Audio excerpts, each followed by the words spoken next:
Season 5, Episode 2 of our Podclass. I'm Hannah Litchford. I'm here with She don't know her name.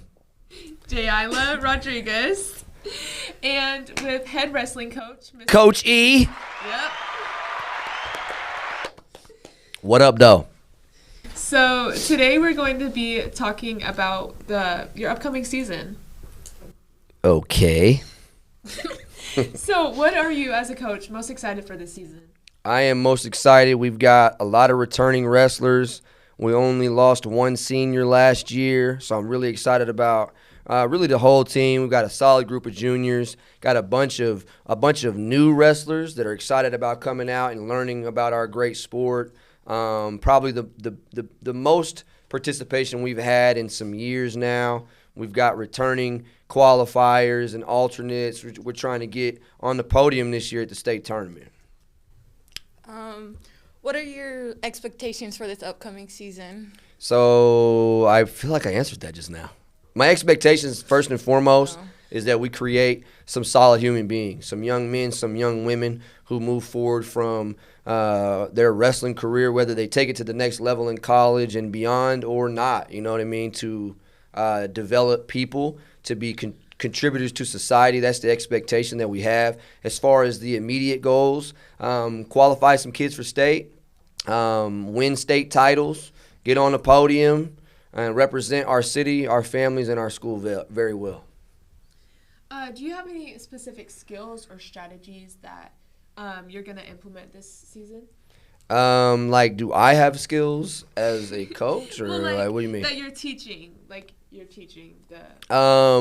Above all things, we're teaching resilience, discipline, and respect. At the end of the day, as far as the wrestling side of things, we're focusing a lot on technique. We're focusing a lot on drilling. We're focusing a lot on just wrestling as much as we can, spending as much time on the mat as we can, and also as much time as we can in the books. Not just staying eligible, but exceeding academically as well. That's our expectations, and that's the skills that we're trying to teach every day. How do you prepare the team mentally and emotionally for high-state games? Well, first of all, we don't play no games. You feel me? At all. We don't have players. We have wrestlers. You feel me? We don't play games. We wrestle. That's just how it goes. Yeah. But to answer your question, Right. What was your question? Because you threw me off right there. How do you prepare the team mentally and emotionally? We try to stress them out at practice. Seriously, we try to create the most stressful environment. We turn the heat on. It's a pretty warm space. We obviously there's some yelling and some motivating and some encouraging going on, but ultimately pushing them to the brink of exhaustion and then asking them to do even more. That's how we prepare. What has been your proudest moment as a coach? I have so many proud moments. Just proud of my guys and my girls showing up every day. Every day I show up to practice and see them willing to be there. Seeing some of the kids who are willing to go the extra effort and stay longer, come to multiple practices a day, helping out with the youth league, showing up during the summer, going to camps, just ready to wrestle, ready to do what coaches ask of them at all times. So every day that I see that, I'm a proud coach. Mm-hmm. What's your approach to building better relationships within the whole team, everyone? Wrestling is so different, right? Because it's not always fun, man. I'm gonna be honest with you. Wrestling is not always fun. It sucks most days, and so to be a wrestler, you got to be kind of off, right? You got to be kind of weird. You got to be kind of crazy to punish your body every day and to do it out of this expectation that you're getting to compete with other people. And it's literally a combat sport, right? You're going hand to hand with another person your size, literally, and that can be grueling. And so I say all that to say it's really one of the most challenging things as a coach and as a former wrestler to know how to have relationships with your athletes and your other coaches, so as to make sure we keep people on the mat, not letting them quit. But ultimately the strategy is just loving each other, just trying to build an environment where we can trust each other, we can admit our mistakes, and we can work hard. Yeah. Hello guys, welcome back. Today we're here with Aizon Shannon. And Cam. all right. How do you feel about the wrestling season coming up? I feel good. We have a lot more pieces than we did last year. We only lost one senior in Victor Rodriguez, so it should be a pretty promising season for us. So yeah, I think it should be pretty good. How do you think of the freshmen that are wrestling this year? Yeah, I mean, it's a couple promising talent coming up. I mean, we have James and Brody Thomas, so I think they should develop pretty well. Yeah. Oh yeah, and Anthony Yu, we have him too. You know, we seen them in the wrestle-offs. They were trying moves out there. They were working. So I definitely think they have the potential to, you know, be better in the future. Do you feel like you're fully equipped with the information and training you need? Yeah, I've been putting in the work over the years.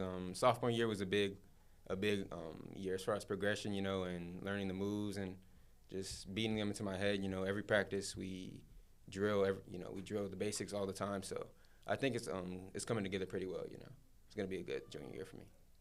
So how do you lock in to prepare yourself for like tournaments or matches like that? Man,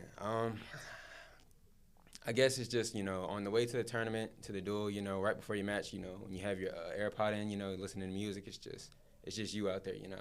Even down to the weight cut, like before you're out there, you know, it's just you stay consistent, you know, every day, just, you know, take it day by day, you know. Meal prep and all that stuff. It's pretty, you know, it's pretty stressful, but it works out in the end. What are you most looking forward to coming up in the new season? Man, I'd say the regionals, you know, considering we moved down to 5A since last year we were 6A, I think to see the new talent would be good, you know. We still have Chickasha, Elgin, and all that, so it's not going to be a slouch, you know. People always say 5A is not that good, but, you know, we still have some teams to beat out there, you know. And regional applications for MacArthur because they're still 5A. So the city championship, all that's going to be really important this year. How do you think this season is going to go for you since last season you went to state and you placed in regionals? My expectations are pretty high this year, you know.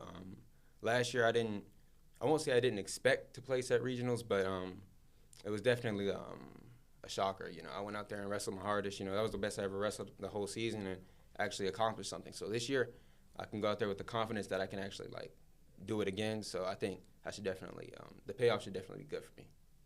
What's your proudest moment you've accomplished so far? I guess, like he said, my sophomore year placing at regionals, you know, that was just, I don't know, that was like one of the biggest moments for me, you know. Even the blood round match where I was down by 1 point, and then I hit a move to pin him in the second period. So I think that was definitely my biggest moment, you know. And the match before that, beating the 5th seed, to be able to get to go to the blood rounds, that was definitely one of my favorite moments. I know y'all be hungry when y'all finish the tournament. How do I say this? How do you, like, oh my gosh. Stop. Like, when y'all finish a match, like, where do y'all go to eat? Man, I ain't gonna lie. We just go to McDonald's, but McDonald's will taste like Olive Garden after a tournament, man. I'm not gonna lie. Yo. Eating back up, and then you have to cut all the weight back off, but to be honest, it's worth it in the moment, man. I'm telling you. How do you feel about the next generation of wrestlers and becoming a senior? Man, with the youth program in the middle school, I think we have a lot of promising talent coming up, you know, especially with the youth program. It was a work in progress. We just started it this year. It's called the L-Town Titans. It's basically where we recruit younger wrestlers. We take them out to tournaments and stuff, meets here and there, you know, and just develop them and stuff. We also have practice late around like 8 to just get them through the basics and stuff, like your positions, top, bottom, neutral, and all that and stuff, just really to teach them. But the middle schoolers are definitely something I'm ready to figure out, you know. I've been practicing it with them sometimes, you know, just roll around like people did for me when I was in middle school. So I definitely think that we have some talent that we can produce from the middle school. AZ, we appreciate you coming on the podcast, man. Yes, sir. Appreciate you. We're here with Coach Shev today, and he is the boys basketball coach, correct? Yes. So we're just going to ask you a couple questions about this upcoming season. Okay. I know you guys have played a few scrimmages. Yes. Yeah. So what are you most excited for this season? The expectation. We are now 5A, so last year we played a 6A schedule. It was very fun. even though I wanted to stay in 6A. So we're going to get a chance to see some different teams, different level of competition, and I'm excited to see what the seniors bring. You know, last year was my first year with them, so kind of excited to see what they bring from last year's season of competition. Yeah. What are you most expected for, or like, what are your expectations for the season? Gold ball, state championship. I feel Yeah. you. I feel you. I'm state championship pedigree, so like every year is a gold ball expectation. I don't see myself lowering that bar, and until we get that done, that's just kind of what it's going to be. How do you stay motivated while also keeping your players motivated? I stay motivated off kind of like my own personal goals. You know, where I want to be as a coach and the kind of leader I want to be towards the kids. Keeping the kids motivated is kind of always keeping their dreams and stuff reminded to them every day. You know, what we do this for, why we do it. I always feel like there's a what and why to everything we do in life. So, you know, my why is kind of being the person that I feel like I needed as a kid. I really didn't have a adult that I was kind of close to that could unwind to all the time. Like I would be quiet as a kid, but I would have a lot of thoughts and questions. So I needed that person to be that third person for me. Yeah. And so I just like to be that source for the kids. Yeah. So that's kind of like my why. How do you push your athletes to become better? Oh, man, I probably get on their nerves every day, honestly. But I just challenge them. You know, I just try to find their personality and what triggers them and how I can get the best out of them, the most out of them. You know, sometimes they don't like it. Sometimes they probably – 9 times out of 10, I probably get on their nerves. Yeah. You know? But they always like me or enjoy it later, and sometimes they don't understand it in the moment. But the more and more I reiterate it, or when they get older, maturity hits, they kind of understand, like, I see what he was doing. He was just trying to make the best out of me because I don't like them to live in this bubble of thinking that the world is easy. It's not, especially as a young man. And so I try to make it hard early so that way when they experience hard, it's just not something that's going to make them run away from it. It's like, I've been through this before. Scare them. Yeah. Bingo. Like, you know, sometimes you get scared, you want to run back home, not realizing that home's not going to always be there, that home's not going to always be the same home. So if I can put you through adversity as a kid and make you understand how to deal with adversity at 16, 17, then I think when you turn 19, 20 and adversity hits you, it's something you already used to. I know how to process through that. Sorry. Are there any particular games or tournaments you're particularly looking forward to? Games or tournaments? Yeah. Like a specific team or... Well, a game, yeah, December 10th, Midway City, they the returning state champions. I want that smoke. Yeah, I want that smoke. They coming here. Then we're going to Allen, Texas, December 26th through the 28th. It's a big Texas tournament that we're going to. We're the only Oklahoma team down there, so I kind of want to turn some heads down there, be able to beat some Texas guys, and showcase that we can play ball up here in Oklahoma. And I would probably say only other game that I have is probably two games I got circled. January 10th is MAC. Yeah. I ain't going to talk about that. And then 24th, we got Douglas. They're the returning 4A state champion team. Very similar to us. Some people are calling them the number 1 team in Oklahoma or number 2, top 3, whatever. I just want to see what it's about. Yeah. I want to see if they're really top 3. Yeah. So. This is the most craziest question I'm ever going to ask. Okay. In a 3-point shot contest, who would win? You or the players? Coach Shea. Catch and shoot. Yeah, Coach Shea winning that. Like, only person I'll probably be concerned. I ain't gonna say concerned. Like, he might give me a little bit of competition. Might be Anthony, maybe Champ. Depending on what day it is with Panay, I don't know. You know, good day of Panay, his hair out, he might make some shots. He got his hair in a bun, probably gonna miss. He's probably gonna miss. What's your approach on building better relationships within your team? Getting to know the kid first, understanding who they are. You know, some kids are shy, quiet, or reserved, and you know some kids are more outgoing. So you know, finding out their personality first and how to talk to them. Can they take loud criticism? Do they need to be one-on-one criticism? I think getting to know them makes them more vulnerable with you, and then you can kind of bridge players and coaches and kind of build that camaraderie you need. Yeah. What specific skills or strategies are you emphasizing in practice?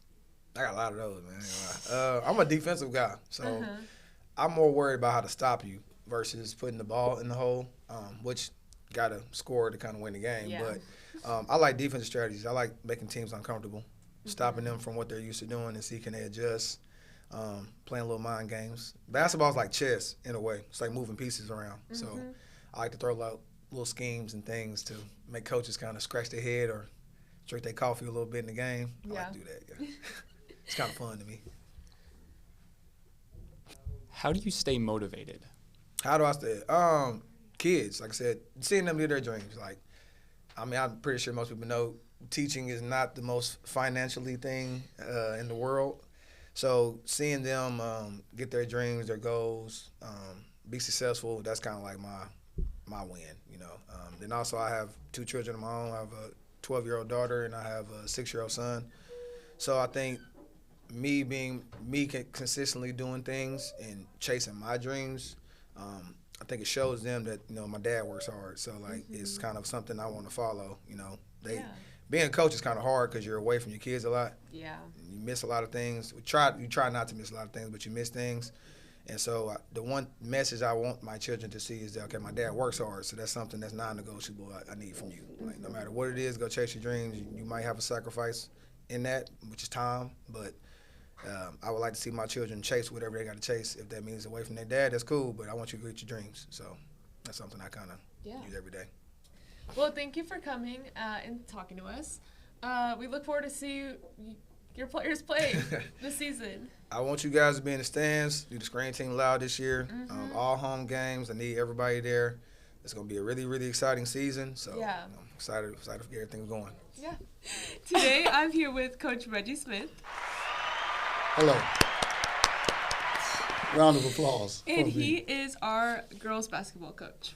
Yay. So what are you most excited for this season? This is my second year as the head coach of the girls program after several years with the boys being an assistant. So I'm changing the culture. You'll hear that. That's what my theme is, the team theme. You see that on our shooting shirts. So changing the culture means everything we do has a purpose. There's a consequence for every action. Hopefully, you guys will see it on the court. You'll see it in our spirit. You'll see it in our attitude, and you'll see it in the locker room because we're bonding and changing the culture. So I'm most excited to see how my girls are going to perform. Yeah. What do you expect, like, out of all your players? What do you expect from them? Control the things you can control. You can control your effort. You can control your attitude. You can control being a good teammate. Other things that happen in sports, sometimes you can't control those things. And how you react to those things sometimes dictates how you're going to perform overall. So I would say, if I had to say one thing, control the controllables. How do you stay motivated while also motivating your players? Sometimes you got to put a game face on. So even though I'm not playing, I am playing. Like I tell the players, you guys control what happens once the game starts. But I'm competing as well with the other coach. So I'm trying to outdo the other coach at the same time they're trying to undo the other players. So I'm always going to be motivated. That's just my nature. I'm a motivating coach. I'm very demanding, but at the same time I'm motivating, and I think that's the best way to get the best out of your players. Yeah. How do you push your athletes to become better? By competing at everything. You have to, when you're building a program, you have to be able to compete in every single thing you do. You can't turn a switch on just because it's a game. You have to learn how to compete in practice in order to give yourself a better chance to compete in the game. And as the girls program that we're trying to build, because we haven't done a lot of winning as far as wins and losses on the scoreboard lately, we want to be able to compete in every facet of the game, and that way it becomes second nature, and then by the time you know it, we'll be winning. Yeah. What specific skills or strategies are you trying to implement in practices? Practices a lot of running. Yeah. We don't have a lot of size. I had a couple of seniors that were volleyball players and were very tall last year, so we played inside out. This year we got a lot of guards, which means we don't have a lot of size, which means when you're lacking in size, you need to play fast. So we're doing a lot of conditioning, a lot of running. We want to play with an up-tempo. We're going to be very scrappy on the defensive end and try to control the turnover game. How do you prepare the team, like, mentally and emotionally for, like, important, high-stake games? Learning how to compete. Once again, I know I'm repeating myself with competing, but when you're not used to winning, sometimes it creeps into your mentality, and you have to learn how to prepare to win. So winning just doesn't happen. If it was that easy, everyone would win. You have to put in the work outside of the game. You guys see what the fans see and the student body sees on any Tuesday or Friday night is a 32-minute on the clock game. But before that, you have to work since summer. We had a good summer program preparing ourselves. So far in the preseason, we've had some good quality games, and hopefully all that can roll over. And to us, when you're trying to change the culture, every game is important to me. No one game is bigger than the other. I know we have the inner city Ike and MAC games, but in order to compete at the highest level, every game has to be significant. Well, thank you for being here today, and we look forward to seeing your girls play this season. Thank you so much for having me. I appreciate it.